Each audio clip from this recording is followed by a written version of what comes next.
Her tiny hands were shaking as she tugged at the stranger's sleeve.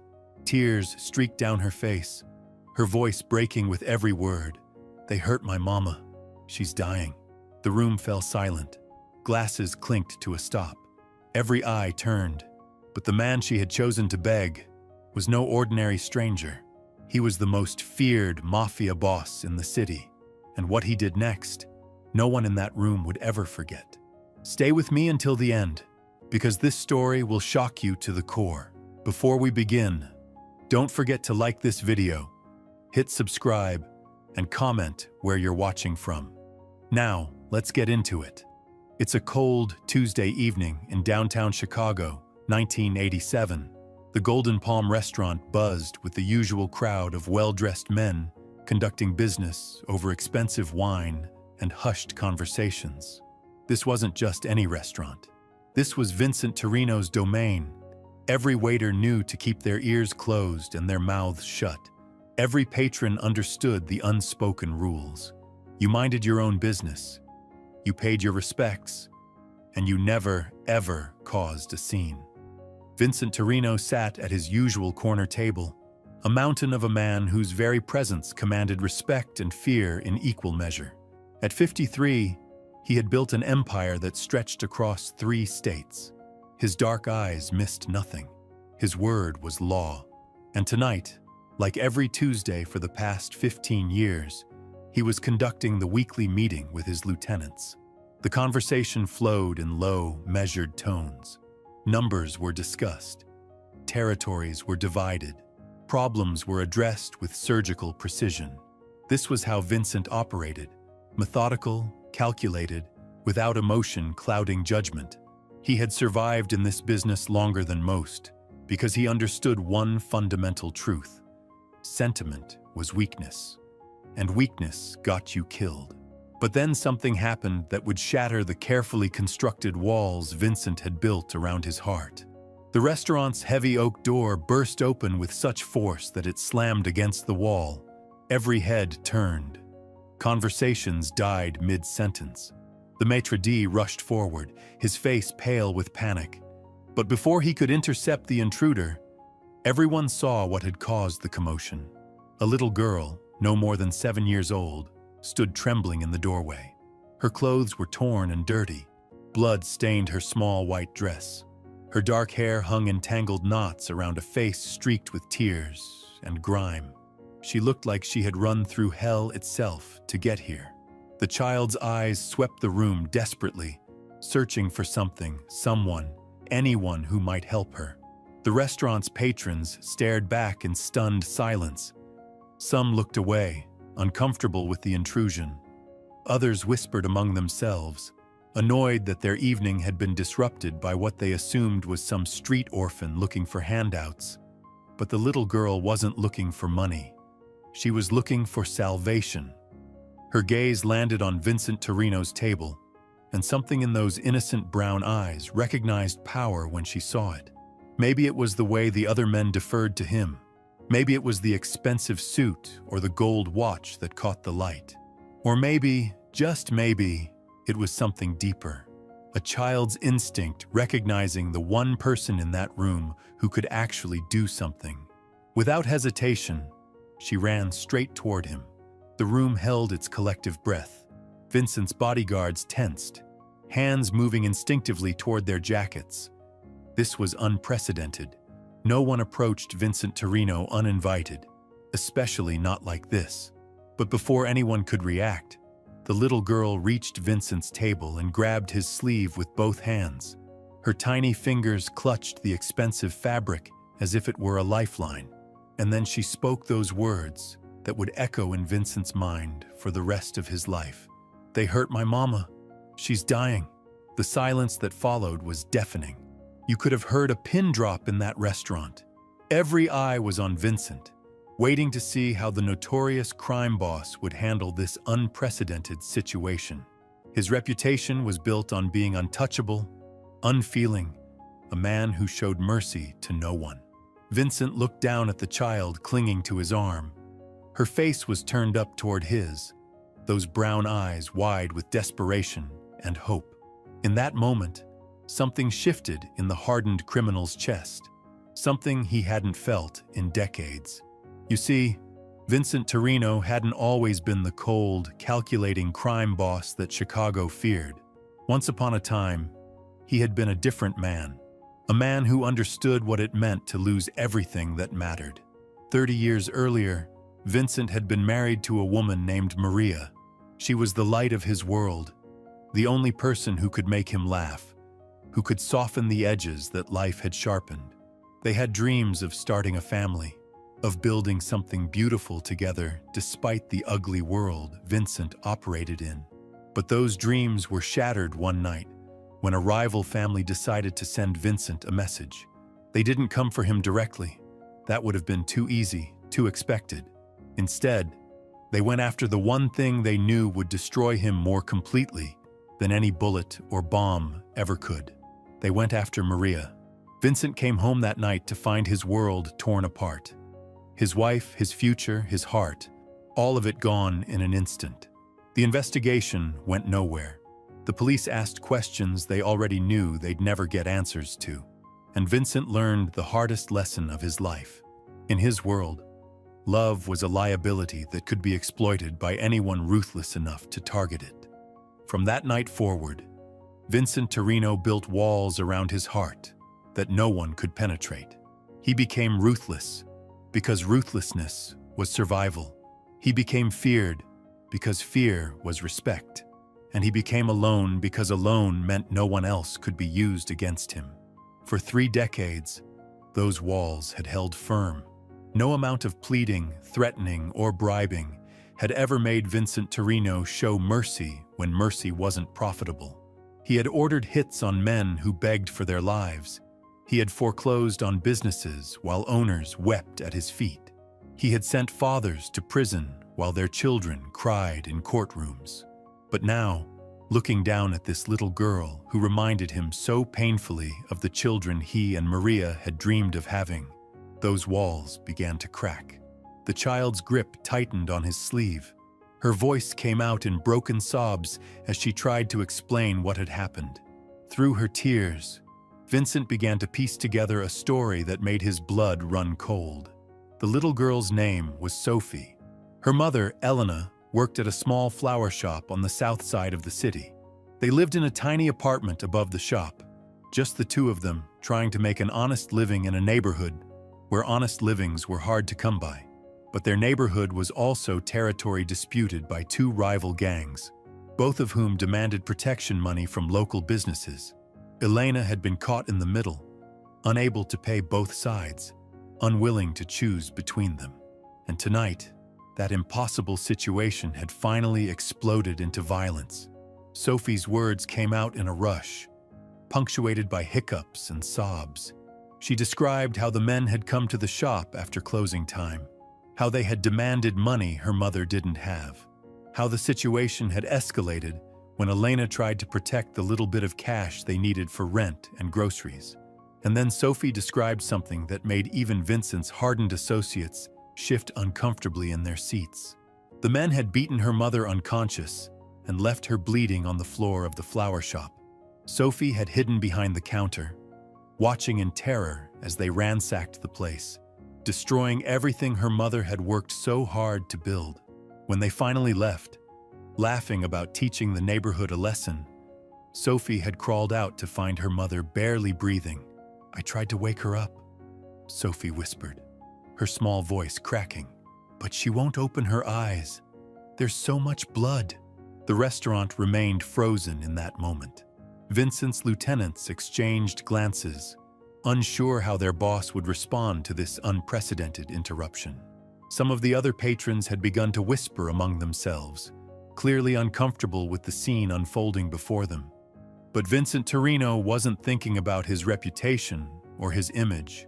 He wasn't calculating the business implications of getting involved in what was clearly gang violence on someone else's territory.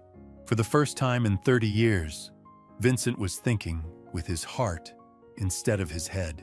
He looked down at Sophie, this brave little girl who had somehow found the courage to burst into the most dangerous restaurant in Chicago and approach the most feared man in the room. She could have gone to the police, could have called an ambulance, could have run to neighbors or relatives. Instead, she had chosen him. A child's desperate instinct had led her straight to the one person who had the power and resources to actually make a difference. "What's your name, sweetheart?" Vincent asked, his voice gentler than anyone in that room had ever heard it. "Sophie," she managed between sobs. "Sophie Martinez." Vincent nodded slowly, then looked up at his bodyguard, Tony Russo. "Get the car," he said quietly. "Now." Tony hesitated for just a moment. In all his years working for Vincent, he had never seen his boss make a decision this impulsive, this emotional. "Boss, maybe we should—" "I said get the car." Vincent's tone carried just enough steel to remind everyone that despite the unusual circumstances, he was still very much in charge. As Tony hurried toward the exit, Vincent turned his attention back to Sophie. With surprising gentleness for a man his size, he knelt down beside her chair so they were at eye level. His massive frame dwarfed the tiny girl, but somehow his presence seemed to comfort rather than intimidate her. "Sophie, I need you to listen to me very carefully," Vincent said, his voice steady and calm. "I'm going to help your mama, but first I need you to tell me exactly what these men looked like. Can you do that for me?" Sophie nodded eagerly, relief flooding her features at the promise of help. Through her tears, she began to describe the attackers. 2 men, both young, both wearing red bandanas. One had a scar running down his left cheek. The other had a spider tattoo on his neck. They had called each other by names, Carlos and Miguel. Vincent's expression darkened as he listened. He recognized the descriptions immediately. Carlos Vega and Miguel Santos, mid-level enforcers for the Red Serpents, a gang that had been trying to muscle in on territory that had been neutral ground for over a decade. They were known for their brutality, their willingness to hurt innocent people to make their point. But what they had done tonight was different. What they had done tonight was personal. Vincent stood up, his decision made. "Marco," he called to one of his lieutenants, "call Dr. Chen. Tell him to meet us at General Hospital with everything he needs for emergency surgery. Tell him it's a priority case." Marco nodded and immediately pulled out his phone. Dr. Chen was one of the city's best trauma surgeons, and he owed Vincent more favors than he could count. If anyone could save Sophie's mother, it would be him. "Sal," Vincent continued, addressing another of his men, "I want you to find Carlos Vega and Miguel Santos. Bring them to the warehouse on 5th Street, alive. I want to have a conversation with them about their business practices." Sal smiled and Pre was coldatory. "Consider it done, boss." Vincent looked around the restaurant one more time, taking in the shocked faces of his associates and the other patrons. He knew this moment would be talked about for years to come. The night Vincent Torino showed mercy, the night the ice-cold crime boss let a little girl melt his heart. But he didn't care about any of that anymore. All he cared about was the small hand that slipped into his, as Sophie looked up at him with complete trust. "Is my mama going to be okay?" she asked in a tiny voice. Vincent squeezed her hand gently. "I'm going to make sure she is," he promised. And Vincent Torino never made promises he couldn't keep. The ride to the flower shop took 12 minutes through the crowded Chicago streets. Vincent sat in the back of his black sedan with Sophie beside him, her small body finally relaxing for the first time in hours. She had stopped crying, though her eyes remained wide and watchful. Every few seconds, she would look up at Vincent, as if making sure he was still there, still committed to helping her. Tony drove with the skill of a man who had navigated Chicago's streets under pressure many times before. Behind them, 2 more cars followed, one carrying Dr. Chen and his medical equipment, the other filled with Vincent's most trusted men. As they pulled up to the flower shop, Vincent could see the devastation immediately. The front window had been smashed. Flowers and plants lay scattered across the sidewalk, their petals crushed underfoot. The sign that had once proudly displayed Elena's flowers hung crooked and damaged. But Vincent's attention was focused on what lay inside. Sophie's grip tightened on Vincent's hand as they stepped out of the car. The cold night air carried the scent of crushed roses and broken dreams. Through the shattered storefront, they could see a figure lying motionless on the floor among scattered flower petals and overturned displays. Elena Martinez lay crumpled behind the counter. Her dark hair fanned across the wooden floor like spilled ink. Blood pooled beneath her head, and her breathing came in shallow, irregular gasps.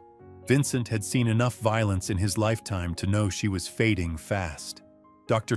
Chen rushed past them, his medical bag already open.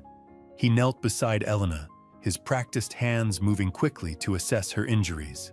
"Severe head trauma," he muttered, checking her pulse. "Possible internal bleeding.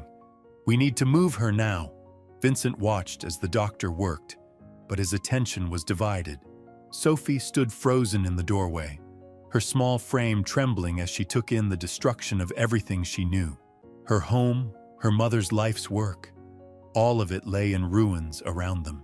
"Sophie, listen to me," Vincent said, crouching down to meet her eyes. "The doctor is going to take care of your mama, but I need you to stay strong for her, okay?" The little girl nodded, though tears continued to stream down her cheeks. "Will she remember me when she wakes up?" The question hit Vincent harder than any bullet ever had. He thought of Maria, of all the things left unsaid, all the moments stolen by violence. "She'll remember," he said firmly, "and she'll be so proud of how brave you were tonight." As the paramedics loaded Elena onto a stretcher, Vincent's phone buzzed. Sal's voice came through crisp and efficient. "Boss, we found them. Carlos and Miguel were at a bar on Ashland, bragging about their work tonight. They're secured at the warehouse." Vincent's jaw tightened. The rage that had been simmering beneath his protective instincts began to surface. These weren't just random criminals anymore. They were the men who had put a 7-year-old girl through hell. They were the reason Elena Martinez might never see another sunrise. "Good," Vincent replied, his voice deadly calm. "I'll be there after I get Sophie settled." The ride to the hospital passed in a blur of sirens and Sophie's whispered prayers. Vincent found himself holding the little girl's hand as she spoke to her unconscious mother, telling her about the nice man who was going to help them, promising to be good if she would just wake up. At the hospital, Dr. Chen disappeared into surgery while Vincent made arrangements. Sophie would stay in a private room adjacent to her mother's. Round-the-clock security, the best pediatric care available. Money was no object when it came to keeping this child safe, but as Vincent tucked Sophie into the hospital bed, he knew his night was far from over. The little girl had fallen asleep, clutching a stuffed bear one of the nurses had brought her. Exhaustion finally claiming her small body. She looked so peaceful, so innocent, so from the broken, different child who had stumbled into his restaurant hours earlier.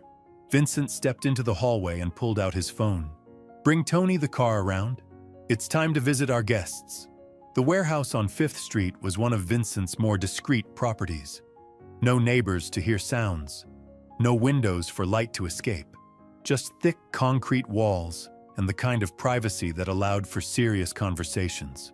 Carlos Vega and Miguel Santos sat tied to chairs in the center of the empty space, their earlier bravado replaced by the kind of fear that came with recognizing your situation had gone from bad to catastrophic. Both men were young, maybe mid-20s, with the kind of swagger that came from thinking violence made you untouchable. They were about to learn how wrong they were. Vincent entered the warehouse slowly, his footsteps echoing in the vast space. He had changed from his dinner suit into darker clothes, but his presence filled the room just as completely. Behind him, Tony and Sal took positions by the door. "Gentlemen," Vincent said, his voice conversational, "I understand you had a busy evening." Carlos, the one with the scar, tried to maintain his defiance. "Look, man, whatever this is about, we can work something out. You know how it is in our business." Vincent walked a slow circle around the two chairs, studying his captives like specimens under a microscope. "Our business," he repeated. "Tell me, Carlos, what business do you think beating unconscious mothers in front of their children falls under?" The color drained from Carlos's face. "Miguel," the one with the spider tattoo, began to sweat visibly. They were starting to understand that this wasn't about territory or money or any of the usual reasons men in their line of work found themselves in situations like this. "The woman was holding out on us," Miguel stammered. "She owed protection money. We had to make an example." Vincent stopped walking. The temperature degrees, and in the room seemed to drop 10 example, he saily. "And what example did soft you think you were making when you traumatized a 7-year-old girl?" Neither man answered. They couldn't, because there was no answer that would save them now. Vincent reached into his jacket and pulled out a photograph. It was a picture Sophie had drawn while waiting at the hospital, a crayon sketch of her mother surrounded by flowers. The little girl had given it to him, asking him to keep it safe until her mama could see it. "This is Sophie Martinez," Vincent said, holding up the drawing. 7 years old, loves butterflies and chocolate ice cream, dreams of becoming a teacher so she can help other children learn to read. Tonight, she watched 2 grown men beat her mother unconscious over $67. He set the drawing on a nearby table where both men could see it. $67, he repeated. That's what Elena Martinez had in her register. Barely enough to cover tomorrow's grocery run. And you two thought it was worth putting a child through hell to take it. Carlos made one last desperate attempt at negotiation. "Look, Mr. Torino, we didn't know the kid was there. If we had known..." "If you had known what?" Vincent's voice cut through the excuse like a blade. "If you had known, you would have beaten her too? Made sure there were no witnesses to your heroic victory? A single-over mother trying to make an honest living?" Vincent walked to the table where his men had laid out various tools. Not weapons exactly, but implements that could become very persuasive in the right hands. He selected a pair of heavy pliers, testing their grip thoughtfully. "Here's what's going to happen," he said, his tone remaining conversational despite the deadly intent behind his words. "You're going to tell me exactly how much money your little gang has made from terrorizing shop owners in Elena's neighborhood. Every dollar, every cent. And then you're going to help me figure out how to make sure it gets distributed back to the people you've been bleeding dry." Miguel's voice cracked as he spoke. "We don't have that kind of authority. The money goes up the chain. We just collect." Vincent nodded as if this was exactly what he'd expected to hear. "Then it sounds like I need to have a conversation with your boss as well." "What's his name?" "Razor Rodriguez," Carlos whispered. "But you can't touch him. He's got connections. Protection." Vincent actually smiled at this, though there was no warmth in the expression. "Protection," he mused. "You mean like the protection you offered Elena Martinez? The kind that involves unconscious mothers and traumatized children?" He set the pliers back on the table and picked up his phone instead. "Tony, I want you to arrange a meeting with this Razor Rodriguez. Tonight, if possible. Let him know that Vincent Torino would like to discuss his organization's customer service practices." As Tony made the call, Vincent turned back to his captives. "You see, gentlemen, I've been in this business for a very long time. I've made my share of enemies, taken my share of territory, collected my share of debts, but there are lines even men like us don't cross. And tonight, you crossed every single one of them." The warehouse fell silent except for the sound of Miguel quietly sobbing. Carlos stared at the little girl's drawing on the table, perhaps finally beginning to understand the magnitude of what they had done. Vincent's phone rang. It was Dr. Chen calling from the hospital. "How is she?" Vincent answered immediately. "Touch and go," the doctor replied. "The next few hours will be critical, but she's a fighter. The surgery went better than expected." Vincent felt a weight lift from his chest that he hadn't even realized was there. "And Sophie?" "Sleeping peacefully. She asked the nurses to tell you thank you for keeping your promise." After ending the call, Vincent looked at Carlos and Miguel with something approaching pity. "Elena Martinez is going to live," he told them, "which means you two just graduated from attempted murder to aggravated assault. Congratulations." He walked toward the door, then paused and looked back. "I want you to think very carefully about the choices you've made tonight. About the little girl who will have nightmares for months because of your actions. About the woman who will never feel completely safe in her own shop again. And then I want you to think about what kind of men you want to be when this is all over. Vincent left them there to contemplate their situation while he went to prepare for his meeting with Razor Rodriguez. The night was far from finished, but something fundamental had shifted in Vincent's world. For the first time in 30 years, he was fighting for something more than territory or respect or fear. He was fighting for the same thing that 7-year-old girl had fought for when she burst into his restaurant and grabbed his sleeve. He was fighting for family. The meeting with Razor Rodriguez was set for 2 in the morning at an abandoned auto shop on the industrial side of town.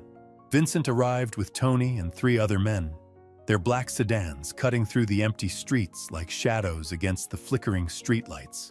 The air was thick with the scent of motor oil and rust, a fitting backdrop for the kind of conversation that was about to unfold. Razor had brought his own crew, 6 men who tried to look intimidating but couldn't quite hide the nervousness in their eyes when Vincent stepped out of his car. Word traveled fast in their world, and by now everyone knew that Vincent Torino had personally involved himself in what should have been a minor neighborhood dispute. Razor Rodriguez was younger than Vincent had expected, maybe 35, with gold teeth and enough jewelry to stock a small pawn shop. He carried himself with the kind of artificial confidence that came from never having faced real consequences for his actions. Vincent recognized the type immediately. All flash, no substance. The kind of leader who sent others to do his dirty work while he counted money and made threats from a safe distance. "Mr. Torino," Razor said, extending a hand that Vincent ignored entirely. "This is unexpected. I heard you don't usually get involved in street-level business anymore." Vincent's silence stretched long enough to make everyone uncomfortable. He studied Razor with the same intensity he might use to examine a particularly venomous snake, cataloging weaknesses, measuring threats, calculating exactly how much pressure it would take to break this man's carefully constructed image. "Street-level business," Vincent repeated finally, his voice carrying across the empty garage like distant thunder. "Is that what you call terrorizing mothers and traumatizing children?" Razor's smile faltered slightly, but he tried to maintain his swagger. "Look, business is business. Sometimes people need reminders about their obligations. My boys might have gotten a little carried away, but—" "Your boys," Vincent interrupted, "put a 7-year-old girl through hell tonight. They beat her mother unconscious over $67. $67, Rodriguez." The temperature in the garage seemed to drop. Vincent's men had positioned themselves strategically around the space, and Razor's crew was beginning to realize that this meeting might not end with the usual handshake and territorial agreement they had expected. "The woman was behind on her payments," Razor said, his voice losing some of its earlier confidence. 3 months behind. We gave her plenty of warnings." Vincent took a step closer, and despite being surrounded by his own men, Razor instinctively backed away. There was something in Vincent's eyes that spoke of violence older and deeper than anything Razor had ever encountered, a kind of controlled fury that made the young gang leader's petty brutalities look like children playing at being monsters. 3 months, Vincent said thoughtfully. "Tell me, Rodriguez, do you know what Elena Martinez does for a living?" "She runs some flower shop," Razor replied, confusion evident in his voice. "She runs a flower shop that barely makes enough to cover rent and groceries. She works 16-hour days arranging bouquets for weddings she'll never afford to have, funeral wreaths for people she's never met, Valentine's arrangements for lovers who have what she lost when her husband died in a construction accident 3 years ago." Vincent's voice remained steady, but there was something building beneath the calm surface, like pressure in a boiler that was approaching its breaking point. "She's been behind on your blood money because she spent her last savings on medicine for Sophie when the girl had pneumonia last winter. She chose her daughter's life over your protection racket, and somehow you thought that made her fair game for your animals." Razor tried to interrupt, but Vincent continued as if he hadn't spoken. "Do you know what that little girl did tonight, Rodriguez? After she watched your men beat her mother unconscious After she saw everything she knew destroyed, she didn't call the police. She didn't run to neighbors. She walked 12 blocks through the worst part of the city, a 7-year-old girl alone in the dark, to find someone who could help. Vincent pulled out Sophie's crayon drawing again, holding it up so everyone in the garage could see it. This is what courage looks like, Rodriguez. This is what real strength is. A child who refuses to give up on the person she loves most in the world. The silence that followed was deafening. Even Razor's men seemed uncomfortable now, shifting from foot to foot, avoiding eye contact. Vincent folded the drawing carefully and placed it back in his jacket, right over his heart. "So here's what's going to happen," Vincent said, his tone shifting from philosophical to purely business. "You're going to liquidate your entire operation in Elena's neighborhood. Every protection payment, every debt, every outstanding balance, it all disappears tonight." Razor's artificial bravado flared back to life. "You can't just come in here and—" "I'm not done talking," Vincent said quietly, and the younger man's mouth snapped shut. "You're going to take whatever money you've collected from that neighborhood over the past year, and you're going to distribute it back to every shop owner, every family, every person you've been bleeding dry." "That's impossible. We don't have that kind of cash on hand. And even if we did, then you'll find it," Vincent replied. "Sell your cars, your jewelry, your mother's china if you have to. Rob your own dealers for all I care. But those people are getting their money back." Vincent walked closer until he was standing directly in front of Razor, close enough that the younger man had to crane his neck to maintain eye contact. "And if I hear about any of your people operating within 10 blocks of Elena's flower shop ever again, if so much as one of your boys jaywalks in her neighborhood, I will personally introduce you to the kind of consequences your parents should have taught you about years ago." 6 months later, Elena Martinez stood behind the counter of her rebuilt flower shop, watching through sparkling new windows as her daughter Sophie played in the small garden Vincent had installed behind the building. The red serpents had vanished from the neighborhood entirely, their former territories now under the quiet protection of men who understood the difference between power and bullying. Vincent still visited every Tuesday, not as the feared crime boss of Chicago, but as the man who had chosen to let a little girl's courage crack open his heart. Elena would prepare fresh coffee, Sophie would show him her latest drawings, and for a few precious hours, the three of them would sit together like the family none of them had dared to dream possible. The city whispered about the night Vincent Torino saved a child and found his soul. But Sophie knew the truth that the adults had missed entirely. She hadn't saved her mother by finding the most dangerous man in Chicago. She had saved him by showing him that even the hardest heart could choose love over fear. Sometimes the smallest hands carry the greatest power to change everything. Thanks for watching, and remember to subscribe for more incredible true stories that prove humanity still exists in the darkest places.